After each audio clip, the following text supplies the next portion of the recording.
बिस्मिल्लाहिर्रहमानिर्रहीम अस्सलाम वालेकुम वेलकम टू क्विक रिव्यू। और quick review current affair series में आपका वेलकम है। और करंट अफेयर्स में हम बात करने लगे हैं जी, US sign 10 years defence pact with India. तो ये बहुत ही ज्यादा एक अनफॉर्चुनेट पोजीशन है पाकिस्तान के लिए कि भाई तारीफें पाकिस्तान करे, चापलूसियां पाकिस्तान करे और एक्चुअली में जो है वो डिफेंस पैक्ट साइन हो जाए इंडिया के साथ। तो इसको हम डिस्कस करते हैं, इसकी नौयत क्या है और इसके पॉसिबल इम्पैक्ट जो है पाकिस्तान के ऊपर क्या आएंगे।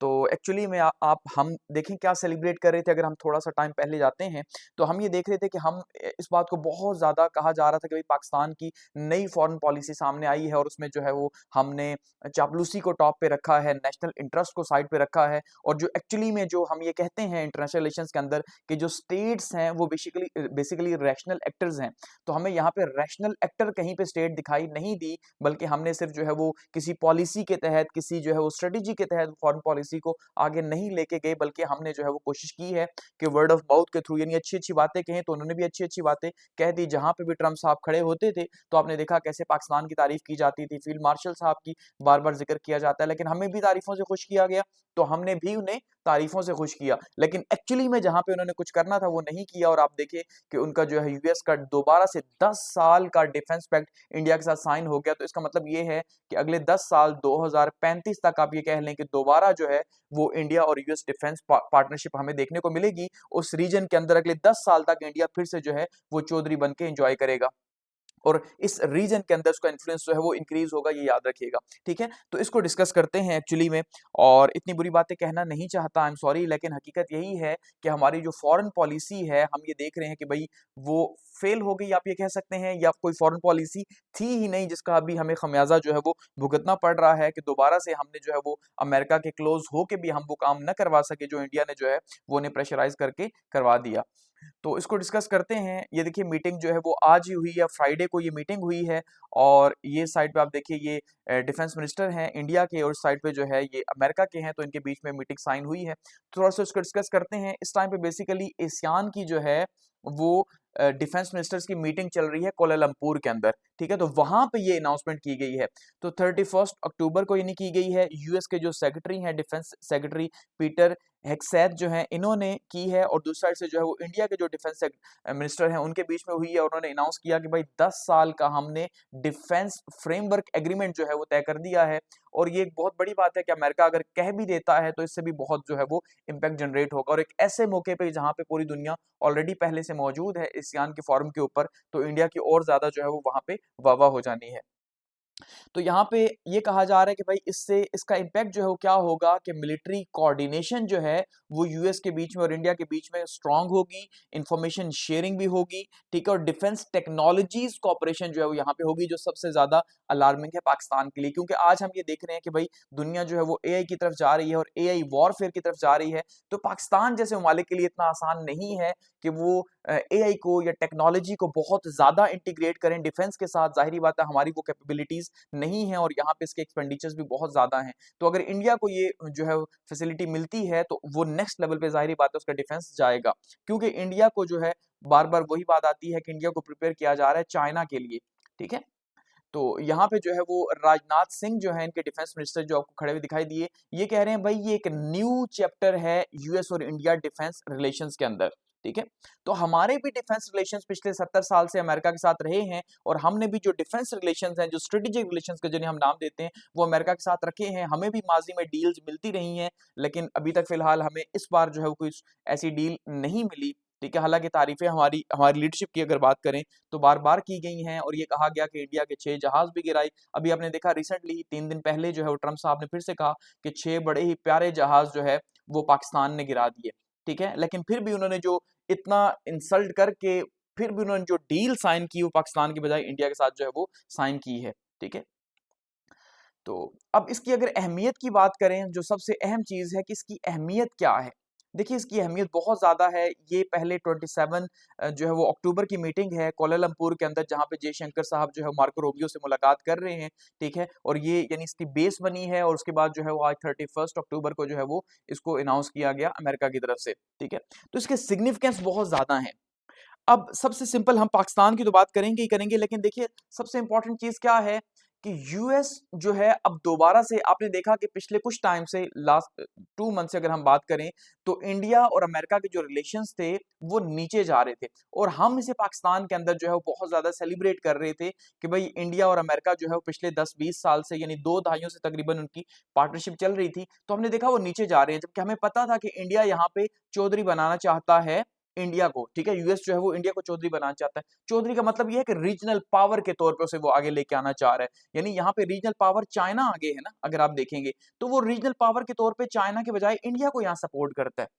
समझ रहे हैं बात को? तो चाइना को काउंटर करने के लिए उसे यहाँ पे एक पार्टनर चाहिए था जो कि इंडिया था, इसलिए उसने बहुत ज्यादा जो है वो इसकी हेल्प की, इसको आगे लेके गया। तो हम खुश हो रहे थे कि भाई चलो अच्छा है, अब जो है वो क्या होगा, अब यूएस जो है वो पाकिस्तान को ज्यादा देखेगा, इंडिया के साथ उसके ताल्लुकात खराब हो गए, टैरिफ लगा दिया, ये हो गया, वो हो गया, बयानबाजी स्टार्ट हो गई। यूएस ने बार बार, ट्रंप ने कहा कि भाई इंडिया को जो है वो रशियन ऑयल परचेज करना छोड़ना पड़ेगा, जबकि इंडिया ने कहा हम ऐसा नहीं करेंगे। तो इंडिया प्रेशर में आने के बजाय उसने क्या किया, उसने एक रैशनल फॉरेन पॉलिसी बनाई, एक रैशनल स्टेट एक्टर के तौर पे जो है वो आगे बढ़े, ठीक है, जो एक्चुअली में स्टेट्स आज रैशनल एक्टर्स हैं, ठीक है। तो रैशनल एक्टर के तौर पे उन्होंने क्या किया, उन्होंने अमेरिका के ऊपर प्रेशर डालना स्टार्ट कर दिया। कैसे? चाइना के साथ उन्होंने फौरन से अपने रिलेशंस बहाल किया, आपने देखा एससीओ समिट के अंदर जो है मोदी साहब पहुंचे और बड़ा पूरी दुनिया में उसकी जो है वाह वाह हुई। इसी तरह से रशिया के हवाले से भी उन्होंने दो टोक कह दिया कि भाई हमारी आवाम को जरूरत है तो हम लेंगे उसको, आप प्रेशराइज करके जो है वो नहीं ले सकते, किसी डील के थ्रू, जाहिर बात है ममालिक डील के थ्रू ही जो है वो झुकते हैं, डिप्लोमेसी का वे है, आप प्रेशराइज करके बड़े कंट्रीज को जो है नीचे नहीं ला सकते। तो ये जब प्रेशर देखा कि भाई हम तो पिछले 20 साल से इन्वेस्ट कर रहे हैं इंडिया के ऊपर, तो ये दोबारा अगर चाइना की तरफ बढ़ रहा है तो हमारा तो सारा नुकसान है, समझ रहे हैं ना। सो ऐसे में जो है वो ईगो को साइड पे रखा गया ट्रम्प साहब की तरफ से, और फिर क्या हुआ जी, आपने देखा नेशनल इंटरेस्ट जो है उन्होंने प्रिवेल किया सिक्योरिटी डायनेमिक्स को देखते हुए, और ऐसे में जो है नेशनल इंटरेस्ट के अकॉर्डिंगली उन्होंने जो है वो दोबारा से इंडिया के साथ हाथ मिलाया। तो ये सारी कहानी यहाँ ऐसे चल रही है, ठीक है। तो अब यूएस जो है दोबारा से अपने ताल्लुकात को डीपन करेगा और स्ट्रेटेजिक पार्टनरशिप जो इंडिया के साथ ऑलरेडी चल रही थी उसको मजीद आगे लेके जाएगा, जिसको हमने सेलिब्रेट किया था कि अब वो खत्म होने जा रही है, लेकिन ऐसा नहीं हुआ, ठीक है। क्योंकि शायद ऐसा इसलिए भी नहीं हुआ कि हमारी तरफ से उन्हें जो है वो कोई आप ये कह सकते हैं कि सॉलिड कोई फॉरेन पॉलिसी नहीं गई, जिस वजह से जो है वो इंडिया को मौका मिला। तो इंडो पैसिफिक स्ट्रेटेजी में पहले ही इंडिया बहुत ज्यादा इंपॉर्टेंट है, वहां पाकिस्तान रोल प्ले नहीं कर सकता, याद रखिएगा, क्योंकि पाकिस्तान का पैसिफिक ओशन के साथ कोई लिंक है ही नहीं, ठीक है, जबकि इंडिया का जो है वो लिंक मौजूद है। सो हमारा तो इंडियन ओशन के साथ लिंक है, सो इसलिए हमारा इंडियन ओशन के साथ है, तो हम उनके वो काम आ ही नहीं सकते जो इंडिया आ सकता है काउंटर करने के लिए। वैसे भी हम कभी, जाहिर बात है, वॉर में या चाइना के मुकाबले में हरगिज नहीं जाएंगे, याद रखिएगा, उसकी डिटरेंस में, जबकि हम तो उसके साथ एक फ्रेंडशिप के एनवायरनमेंट में हम जा रहे हैं। तो ये काउंटर बैलेंस है चाइना की रीजनल इन्फ्लुएंस को कम करने के लिए, ताकि जो पैसिफिक ओशन है, ठीक है, उसके ऊपर अमेरिका इस टाइम पे बहुत ज्यादा इन्वेस्ट कर रहा है और उन कंट्रीज के ऊपर कर रहा है जो पैसिफिक ओशन की पॉलिटिक्स में डायरेक्टली इन्वॉल्व हैं, क्योंकि अमेरिका चाहता है कि इसको अपने कंट्रोल में रखा जाए और इसे चाइना कंट्रोल से लिया जाए। यही विन लूज कंडीशन अमेरिका को समझ आती है। और इंडिया के पॉइंट ऑफ से देखा जाए तो इंडिया इस बात पे खुश है कि री इन्फोर्स हो रहा है जी, दोबारा से इनकी रिलेशन जो है और मेजर जो है वो डिफेंस पावर इनके साथ दोबारा से शामिल हो रही है। तो वो जो इनको सुबकी हो रही थी, खास करके जयशंकर साहब को कहा जा रहा था कि भाई आपकी फॉरेन पॉलिसी फेल हो गई, और बड़ा इन्हें जो है वो लान तान भी किया जा रहा था इंडियन मीडिया की तरफ से भी कि इंडिया ने इतने सालों में क्या खोया या क्या पाया, अमेरिकन से जो है वो ठेंगा दिखा दिया, ठीक है, लेकिन ऐसा नहीं है, ठीक है। वो भी काफी खुश हैं कि अच्छा है भाई हम दोबारा से इंटरनेशनल पॉलिटिक्स में वापस आए हैं और एडवांस यूएस टेक्नोलॉजीज के थ्रू इन्हें मिलेगी, इंडिया इसलिए खुश है, और ये सबसे इंपॉर्टेंट चीज है, लॉजिस्टिक सपोर्ट इन्हें मिलेगी और स्ट्रेटेजिक बैकिंग इन्हें मिलेगी, याद रखिएगा, ठीक है। जाहिर बात है एक बड़ा दोस्त जब आपका पावरफुल दोस्त बनता है कोई बंदा, तो आपको फायदा होता है उसका बहुत ज्यादा। रीजनल बैलेंस ऑफ पावर की अगर हम बात करें तो रीजन के अंदर जो बैलेंस ऑफ पावर, अगर पाकिस्तान के कॉन्टेक्स्ट में बात करें तो जाहिर बात है बैलेंस ऑफ पावर जो है वो इंडिया की साइड पे झुका है, ठीक है। लेकिन अगर हम इंडिया और चाइना की बात करें तो यहाँ पे बैलेंस ऑफ पावर बना है, क्योंकि चाइना जाहिर बात है ऊपर जा रहा है, लेकिन अब जैसे आपने देखा कि अगर अलायंस काम करता है यहाँ पे यूएस और चाइना का, तो इंडिया ने अलायंस के थ्रू अपने आप को जो है वो स्ट्रॉन्ग करने की कोशिश की है। तो यहाँ पे ये रीजनल बैलेंस ऑफ पावर बना है ग्रेट बड़े कॉन्टेक्स्ट के अंदर। अगर आप अमेरिका के कॉन्टेक्स्ट में देखेंगे, हम हमारे लिए ये एक जो है वो शिकस्त हो सकती है, लेकिन अमेरिका के लिए या इंडिया के लिए जाहिर बात है जीत है। अब रीजनल बैलेंस की बात करें तो यहाँ पे जो स्ट्रॉन्ग जो टिल्ट है आप अगर देखेंगे तो वो इंडिया यूएस की जो सिक्योरिटी रिलेशंस हैं उसकी तरफ हमें देखने को मिला। तो साउथ एशिया के कॉन्टेक्स्ट के अंदर ये बैलेंस पाकिस्तान की फेवर में नहीं गया या इंडिया की फेवर में नहीं गया, ठीक है। पाकिस्तान को ज्यादा इसका लॉस हुआ है अल्टीमेटली, अगर आप देखेंगे, क्योंकि हम तो उन्हें हरा भी चुके हैं, तो हम तो बड़ी सेलिब्रेशंस कर रहे थे और हम आगे बढ़ रहे थे। तो यूएस इंडिया जो डिफेंस एग्रीमेंट है वो पहले से भी मौजूद है, अब ये मजीद जो होगा तो पहले भी पाकिस्तान को कंसर्न था, ठीक है। तो गो के पाकिस्तान को शायद ये भी मौका मिल जाए कि भाई इंडिया स्ट्रांग हो रहा है तो हम और पैसा लगाएं डिफेंस के ऊपर।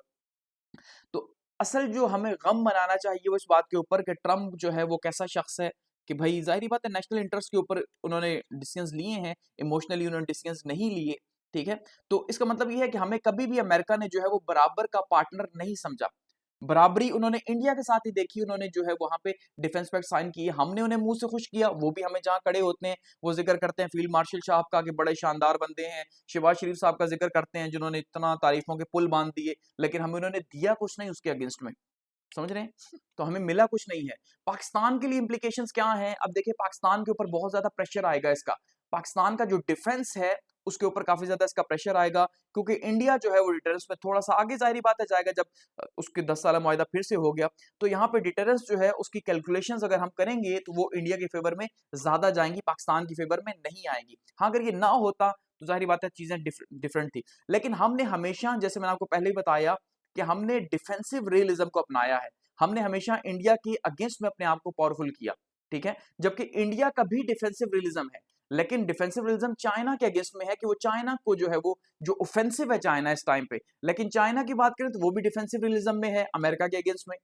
अमेरिका की बात करें तो वो ऑफेंसिव रियलिज्म में आता है कि वो अपने आप को मजीद पावरफुल करना चाह रहा है, लेकिन अब चाइना भी अपने आप को रीजन के अंदर पावरफुल कर रहा है, वो भी उसका ऑफेंसिव है। इसी तरह से इंडिया की बात करें तो उसका भी ऑफेंसिव है, वो भी अपने आप को पावरफुल कर रहा है, ठीक है। और पाकिस्तान जो है वो फिर से अपने आप को इसके पीछे लगा देगा कि भाई इसने किया तो अब हमें भी कुछ ना कुछ चाहिए।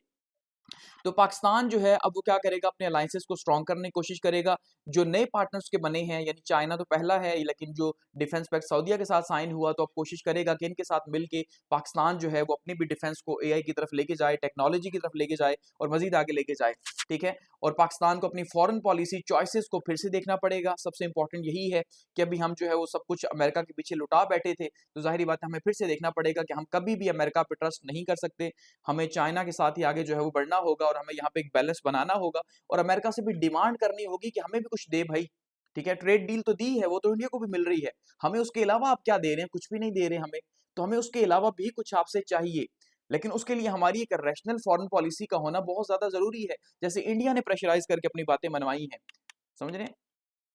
अच्छा इसके अलावा पाकिस्तान पे क्या इम्पैक्ट होगा, डिफेंस स्पेंडिंग पाकिस्तान आर्म की जो है इंक्रीज होगी और एक आर्म रेस फिर से स्टार्ट होगी, क्योंकि ऑलरेडी साउथ एशिया के अंदर आर्म रेस मौजूद है। इंडिया और पाकिस्तान के कॉन्टेक्स्ट में बात करें तो जाहिर बात है एक डिफेंस रेस मौजूद है, क्योंकि चाइना तो अपने आप को जो है वो अमेरिका का कॉम्पिटिटर देखता है, वो इंडिया का थोड़ी ही देखता है। तो इसलिए इंडिया जो है अगर उसकी बात करें तो इंडिया बिल्ड करेगा तो हम भी बिल्ड करेंगे, पाकिस्तान भी बिल्ड करेगा, तो ये रेस इसी तरह से चलती रहेगी और हमारा जो है वो डिफेंस स्पेंडिंग इंक्रीज होती रहेगी और हमें अब नए सिस्टम की जरूरत होगी। यही अब जाहिर बात है कहा जाएगा हमारे पॉलिसी मेकर्स की तरफ से कि देखें इंडिया तो जो है वो बहुत आगे जा रहा है और अब हमें भी जो है वो उसका तोड़ निकालना होगा, हमें भी जो है वो टेक्नोलॉजी को इंटीग्रेट करना होगा। तो हर साल आपको डिफेंस बजट बढ़ता ही दिखाई देगा अगले 10 साल तक, आप ये कह सकते हैं। उसके बाद फिर साइन हो जाएगा, हमारे जैसे मुल्कों के लिए ये साइन होना ही काफी है। इंटरनल पॉलिटिकल प्रेशर भी हमारी लीडरशिप के ऊपर जाहिर बात है आएगा, जैसे अब हम ये कह रहे हैं कि भाई आपने तो बड़ी अमेरिका की तारीफें की थी, लेकिन अमेरिका ने देखिए आपको फिर जो है वो कमर दिखा दी है। जाहिर बात है हुआ तो ऐसे ही है कि हमने जो है बढ़ चढ़ के अमेरिका की तारीफ की, आप देखें शहबाज शरीफ साहब ने कोई कसर नहीं छोड़ी जहां पे वो उन्होंने जो है ट्रम्प साहब को तारीफ ना की हो, लेकिन हमें उसके बदले में शहबाज शरीफ साहब को कुछ नहीं मिला, क्योंकि शायद वो फॉरेन पॉलिसी को इमोशंस के तहत जो है लेके जाना चाह रहे हैं, लेकिन आज दुनिया जो है वो इंटेलेक्चुअल हो चुकी है, फॉरेन पॉलिसी के ऊपर बहुत ज्यादा जो है वो स्टडीज होती हैं और उसके बाद फॉरेन पॉलिसी बनती है। आज इंटरनेशनल रिलेशंस बहुत कॉम्प्लेक्स हैं, आज वो सिंपल नहीं है कि आप किसी पुराने बादशाह की तारीफ कर देंगे तो आपको दे देगा, समझ रहे हैं ना, कि आपने तारीफ कर दी तो उसने कह दिया भाई $10,000 आपको हमने इमदाद के तौर पे दे दिए, ऐसा नहीं है। आज जो है वो चीजें बहुत डिफरेंट है, आज आपको कुछ करके दिखाना पड़ता है, तो आप सिर्फ तारीफों से जो है वो फॉरेन पॉलिसी को ड्राइव नहीं कर सकते। तो डोमेस्टिक प्रेशर जरूर आएगा हमारी लीडरशिप के ऊपर, उनकी क्रेडिबिलिटी के ऊपर आएगा कि भाई फॉरेन पॉलिसी कहाँ पे है, क्या है कि इंडिया फिर से जो है वो डिफेंस पैक्ट में आ रहा है, जबकि हमारे पास एक मौका था, हम इसे जो है वो अवेल कर सकते थे। देखिए हमारे लिए हैरत की बात इसलिए है क्योंकि हम बहुत खुश थे, हम खुश इसलिए थे कि भाई हम ये देख रहे थे कि भाई इंडिया जो है वो इस टाइम पे उसके ऊपर टैरिफ लगा दिया गया, वन टाइम जो वीजा फीस $1 लाख रखी थी, तो अब H1B वीजा जो है आपको पता है इंडियंस बहुत बड़ी तादाद में तकरीबन जो है वो 6 लाख लोग अगर हर साल जाते हैं तो उसमें से 3 लाख इंडिया के हैं, 3 लाख चाइना के हैं। ठीक है, तो इतनी बड़ी अमाउंट जो है वो इंडिया पे नहीं कर सकते, तो इंडिया की जो ग्रोथ है उसके ऊपर इसका बहुत बड़ा इम्पैक्ट जनरेट होना था। ठीक है, तो हम ये देख रहे थे वो कि अभी भी फेवरेबल चीजें नहीं आई, लेकिन जाहिर बात है इतना बड़ा अगर डिफेंस पैक्ट साइन हो गया तो ये मामलात आगे बढ़ेंगे और इनकी जो स्ट्रेटेजिक कॉपरेशन है इंडिया और अमेरिका की वो बढ़ेगी, क्योंकि इस टाइम पे बात एक ही है कि नेशनल इंटरेस्ट जो है वो सबसे इंपॉर्टेंट है रियलिज्म के अंदर, और नेशनल इंटरेस्ट अमेरिका को यही बताते हैं कि भाई इंडिया को हाथ से नहीं जाने देना अगर आपको पैसिफिक ओशन के अंदर जो है वो अपने असर रसूख को, अपने इन्फ्लुएंस को जो है वो बढ़ाना है। ठीक है, अगर इंडिया गया तो पैसिफिक ओशन जो है वो चाइना के फेवर में चला जाएगा और आपके हाथ कुछ नहीं आएगा लॉन्ग टर्म में। समझ रहे हैं ना, ट्रंप ने तो 5 साल रहना है, 4 साल रहना है, चले जाना है, उसके बाद अमेरिकन तो वहीं पे रहना है। सो इसलिए उन्होंने जो है वो ये फैसला किया है कि हमें इंडिया को हमने इन्वेस्ट किया तो हमें इसे आगे लेके जाना है। तो अब देखिए उसको लेवरेज मिलेगी यहाँ पे, अब रशियन ऑयल के ऊपर भी उसे कुछ नहीं कहा जाएगा जिसको हम सेलिब्रेट कर रहे थे। तो अब ऐसे में जो है पाकिस्तान को क्या करना होगा, ज़ाहिर-सी बात है पाकिस्तान को भी एक रियलिस्ट फॉरेन पॉलिसी बनानी होगी और देखना होगा कि वो अपने ताल्लुकात को कैसे अमेरिका के साथ जो है वो आगे लेके चल सकता है और क्या डिमांड कर सकता है अमेरिका से। ठीक है, इसके बदले में कि जहाँ पे वो 10 साल का पैक्ट अगर इंडिया को दे सकता है तो हमें भी कुछ ना कुछ तो दे सकता है, ज़ाहिर-सी बात है। हमें भी कोई लेवरेज कहीं न कहीं प्रोवाइड कर सकता है वो, जो उसे करनी चाहिए। समझ रहे हैं? Thanks for watching.